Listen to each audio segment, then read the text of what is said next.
Welcome to Penrose Learning, where we make understanding easy. In this video, I will show how to replace tail light bulb Nissan Rogue. Easy method. Open the hatch and remove the cargo trim panel to access the tail light assembly, then unscrew the fasteners holding the lamp. Twist the bulb socket counterclockwise to release it, pull the old bulb straight out, and push the new bulb into the socket until it seats. Reassemble panels and test the light to confirm proper function.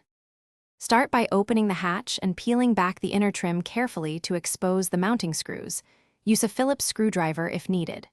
Remove the screws and gently wiggle the tail light assembly free without forcing it, then reach behind and grip the bulb socket.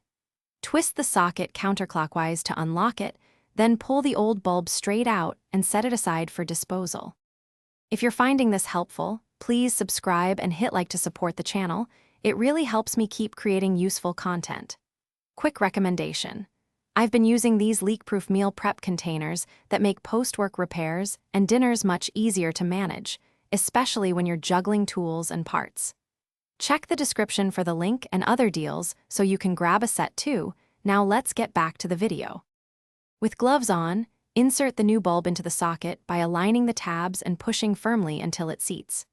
Twist the socket clockwise to lock it into the assembly, then test the bulb by turning on the lights briefly to confirm it works. If it functions, reposition the tail light assembly and reinstall the screws, then replace the inner trim and close the hatch while checking the brake and running light operation for peace of mind. Thanks for watching. If this was helpful, leave a like and consider subscribing. See you next time.